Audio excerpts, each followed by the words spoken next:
जैव प्रक्रम, ठीक है, जैव प्रक्रम लेक्चर 2। आज हम पढ़ेंगे पोषण के बारे में, पर पहले हमने पिछले लेक्चर में हमने पढ़ा था जैव प्रक्रम। जैव प्रक्रम को अनुरक्षण प्रक्रम भी बोला गया है। जैव, चाहे आप जैव प्रक्रम बोले अनुरक्षण प्रक्रम बोले, एक ही बात है। जैव प्रक्रम क्या है? वे सभी क्रियाएं या प्रक्रम जो जीवों को जीवन बनाए रखने के लिए, जीवों को जीवित अपना जीवन यापन करने के लिए जो क्रियाएं करनी होती हैं, उन सबको सम्मिलित रूप से जैव प्रक्रम कहा जाता है। जैसे वो प्रमुख क्रियाएं हमने कुछ पढ़ी थी, पोषण, श्वसन, उत्सर्जन, वहन, ठीक है, ये कुछ प्रमुख क्रियाएं हैं। अब जैव प्रक्रम को देखने के लिए हमने दो मापदंड रखे थे कि एक तो सामान्य मापदंड है, एक वैज्ञानिक मापदंड है। सामान्य मापदंड से हम ये देखते हैं कि कोई चीज़ जीवित है या नहीं है, ठीक है, और वैज्ञानिक मापदंड में आती है हमारी अदृश्य गतियाँ, ठीक है।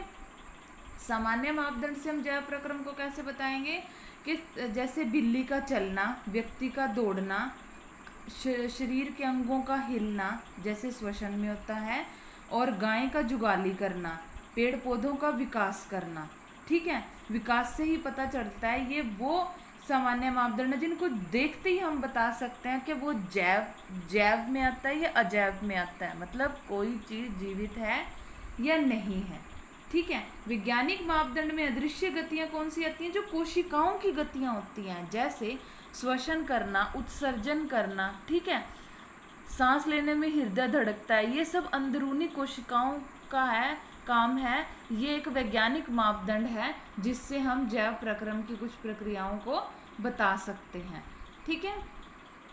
जैव प्रक्रम में सबसे पहली प्रक्रिया है पोषण। पोषण माने भोजन ग्रहण करना, और उस भोजन के विभिन्न पोषक तत्वों द्वारा जब हम भोजन ग्रहण करते हैं तो हमें क्या मिलती है? ऊर्जा। पोषण माने भोजन, ठीक है, भोजन से हमें क्या मिलती है? ऊर्जा, ठीक है, और ऊर्जा के द्वारा हमें अपने रोजमर्रा के कार्य करने की शक्ति मिलती है, ठीक है। अब सबसे पहला प्रश्न आता है हमारे पास कि किसी जीव द्वारा किन कच्ची सामग्रियों का उपयोग किया जाता है? भोजन के लिए कोई जीव किन कच्ची सामग्रियों का प्रयोग करते हैं, ठीक है, पोषण के लिए? तो सबसे पहले भोजन जमा ऑक्सीजन जमा H2O, इन तीनों से मिलकर हमारा क्या बनता है? पोषण। भोजन से जीव को ऊर्जा प्राप्त होती है, फिर जो हम वातावरण से ऑक्सीजन लेते हैं वो हमारे पाचन के लिए सहायता करती है, और साथ में हमें जल लेना होता है। जल हमारी सारी पाचन और हमारी क्रियाएं हैं जैसे श्वसन, उत्सर्जन, सब क्रियाओं को सुचारू रूप से चलाने के लिए आवश्यक है। ये तीन वो कच्ची सामग्रियां हैं जिनसे कोई जीव अपना भोजन बनाते हैं। अब और भोजन से हमें जो ऊर्जा मिलती है वो पोषण होता है, ठीक है। पोषण क्या करता है? हमारे स्वास्थ्य और विकास के लिए बहुत आवश्यक है। हमारा स्वास्थ्य विकास कब बनेगा? जब हम भोजन ग्रहण करेंगे। भोजन में हमारे विभिन्न प्रकार के पोषक तत्व होते हैं जैसे कार्बोहाइड्रेट, वसा और विटामिन, ठीक है। इनके आधार पर के इस सारे खाद्य पदार्थों के आधार पर हम पोषक तत्वों को तीन भागों में बांट देते हैं कि कुछ पोषक तत्व हमें ऊर्जा देते हैं, कुछ पोषक तत्व हमारे शरीर का निर्माण करते हैं, और कुछ हमारे शरीर का सुरक्षात्मक ढांचा बनाते हैं। वो कौन से खाद्य पदार्थ हैं जो हमें ऊर्जा देते हैं? कार्बोहाइड्रेट, वसा। हमारे शरीर का निर्माण किससे होता है? प्रोटीन, खनिज से। और सुरक्षा हमें किन से मिलती है? विटामिन से, ठीक है। ये तीनों मिलकर हमारे पोषक तत्व बनाते हैं, ठीक है, और हमारा पोषण करते हैं। पोषण के आधार पर हम दो तरह से बांटते हैं जीवों को, स्वपोषी, विषमपोषी। स्वपोषी वे जीव जो अपना भोजन स्वयं अपने आप बनाते हैं, जैसे पेड़ पौधे। पेड़ पौधे क्या करते हैं? प्रकाश संश्लेषण प्रक्रिया सबने सुनी है। प्रकाश संश्लेषण प्रक्रिया क्या होती है? पेड़ पौधों में जो हरे रंग का क्लोरोफिल होता है वो क्या करता है? सूर्य के प्रकाश की उपस्थिति में कार्बन डाइऑक्साइड जल तथा खनिज लवण लेकर क्या बनाता है, पेड़ पौधे अपना भोजन बनाते हैं। और ये प्रक्रिया क्या होती है, जिसमें प्रकाश ऊर्जा की सहायता से पेड़ पौधे अकार्बनिक पदार्थों, मतलब कार्बन के अलावा और पदार्थ भी हों जैसे CO2 H2O को लेकर उससे कार्बनिक पदार्थ ग्लूकोज बनाता है, जो मंड के रूप में पेड़ पौधों में पोषण के रूप में निहित हो जाता है। ठीक है, अब हम कुछ प्रश्न पढ़ते हैं आगे पोषण के आधार पर ही।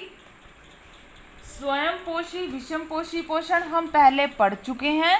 वे जीव जो प्रकाश संश्लेषण की क्रिया द्वारा सरल अकार्बनिक पदार्थों से जटिल अकार्बनिक पदार्थों का निर्माण करते हैं। सरल अकार्बनिक पदार्थ कौन से हैं, CO2 H2O, और जटिल अकार्बनिक पदार्थ कौन से हैं, ग्लूकोज। ठीक है, ये क्या प्रकाश संश्लेषण इस प्रक्रिया द्वारा कौन भोजन बनाते हैं, हरे पेड़ पौधे। और विषम पोषी कौन से होते हैं, जो स्वयं पोषी जीवों पर या अन्य जीवों पर या फिर मृत जीवों पर निर्भर करते हैं, जैसे अमरबेल, जीवाणु, क्वक आदि। ठीक है, अब स्वयं पोषी पोषण से ही प्रश्न निकलता है कि प्रकाश संश्लेषण के लिए आवश्यक कच्ची सामग्रियां कहाँ से प्राप्त होती हैं। प्रकाश संश्लेषण के लिए कच्ची सामग्री क्या होती है, कार्बन डाइऑक्साइड तथा जल। पौधे कार्बन डाइऑक्साइड वातावरण से प्राप्त करते हैं। जल तथा खनिज लवण कहाँ से प्राप्त करते हैं, पौधे भूमि से प्राप्त करते हैं। ठीक है, आगे हमारे पास क्वेश्चन आता है कि कोई वस्तु सजीव है, इसका निर्धारण का मापदंड क्या है। मैंने आपको शुरू में ही बताया था, जैव या अजैव, सजीव या निर्जीव निर्धारित करने के लिए हमारे पास दो मापदंड हैं।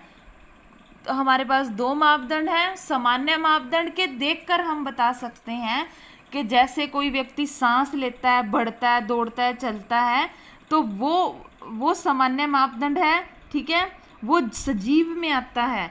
और जो हमारा वैज्ञानिक मापदंड है, उसमें आती हैं सारी अणुओं की गतियाँ। अणु की गति से भी, अणु की गति किस में आ जाएगी, वैज्ञानिक मापदंड में। और सिंपल गतियाँ हैं जैसे पेड़ पौधों का बढ़ना, इसका गाय का जुगाली करना, ये सारी गतियाँ किस में आ जाएंगी, हमारी ये आ जाएंगी सामान्य मापदंड में। इन दोनों मापदंड से हम क्या बता सकते हैं, कोई वस्तु सजीव है या निर्जीव है।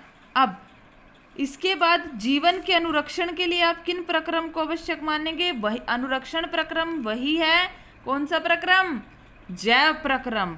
और जैव प्रक्रम की प्रमुख प्रक्रियाएं क्या हैं, पोषण, श्वसन, परिवहन, उत्सर्जन।